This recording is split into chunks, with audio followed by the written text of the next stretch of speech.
peux-tu m'expliquer quelles sont tes techniques? Alors, outre le jeu, on utilise beaucoup les sciences cognitives, effectivement. On utilise le langage corporel avec du yoga, de la méditation, du théâtre d'impro. Alors la technique, c'est pour économiser du déchet. Mais alors là, voilà, sur cette technique-là, on a des choses extrêmement simples qu'on peut utiliser. Premièrement, des bocaux. Réutiliser des bocaux plutôt que du plastique. Pour pouvoir stocker tout ce qu'on veut, transporter, etc. Et puis, surtout, on peut avoir ce petit jeu, ce petit challenge, de dire, voilà, on va voir combien de temps je tiens en ayant mes déchets là-dedans. Tout ce qui est non compostable, non recyclable, de voir combien en quantité j'en ai, et essayer de réduire ces quantités. Alors, peut-être que ça vous tiendra une journée, une semaine, un mois, un an. Ensuite, donc on peut faire ça avec ses enfants, on peut les inviter. Les enfants, ils adorent faire ça. Ils disent « Ah maman, mais non, ça prend trop de place dans le bocal, donc ça on n'achète pas. » Par exemple, des yaourts, tu vois, en supermarché. Donc ça, c'est vraiment génial.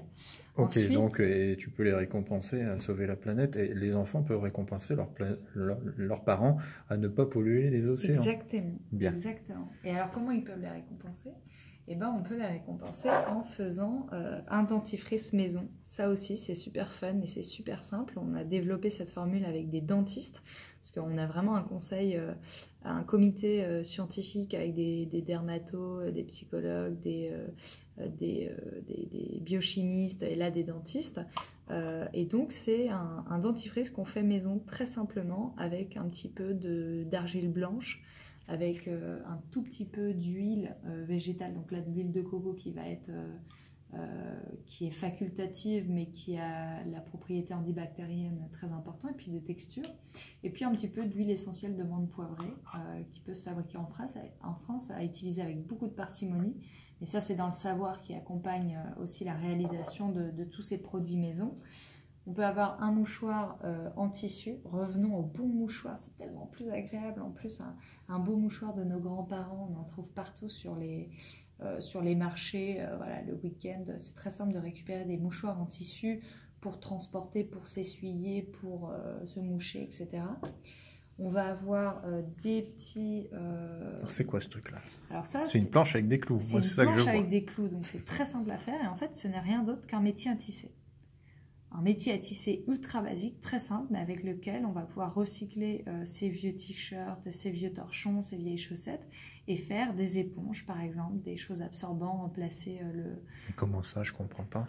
C'est super simple, en fait. On met 5 morceaux de tissu dans ce sens-là et 5 morceaux de tissu dans l'autre en tissant. Mais vraiment, c'est à portée de main de n'importe quel enfant à partir de 3 ans, voilà, où il va avoir un petit peu de motricité dans les doigts.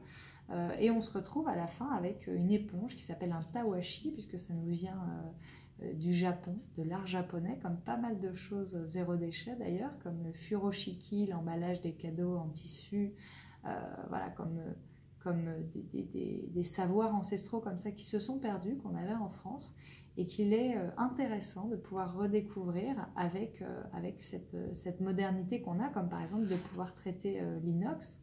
Donc là, c'est une petite pochette en chanvre.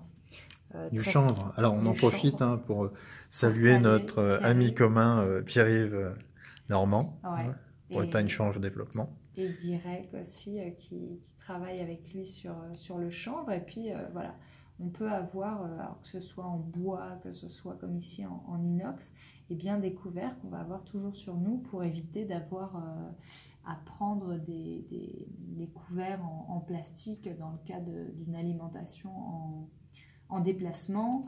On peut avoir des petits comme ça. C'est quoi ça? C'est des cotons? C'est des cotons maison qui ont été cousus et qui sont lavables. Du coup, ça évite encore une fois d'avoir... Il y a un truc à retenir, c'est que dans une consommation individuelle quotidienne, il est possible de se passer de 100% des choses en plastique et jetables. Je ne parle pas ni du BTP, ni du domaine professionnel, voilà, comme le médical, les encadreurs de porte, etc. Mais vraiment dans sa consommation basique quotidienne, il est vraiment possible de se passer à 100% du consommable et du plastique. Alors allez voir sur les réseaux sociaux, sur Edeni, sur la chaîne YouTube, etc. pour faut avoir toutes les astuces et puis surtout passer à l'action, se renseigner. Il y a plein de sources d'informations. Il faut juste savoir exercer un peu son esprit critique pour dissocier. Et utiliser le jeu pour mieux apprendre aussi. Et utiliser le jeu, le jeu en famille. Comme avec le petit challenge du bocal, de faire maison, de dire qui aura la meilleure texture de dentifrice ou la meilleure lessive, celle qui sentira la meilleure, voilà.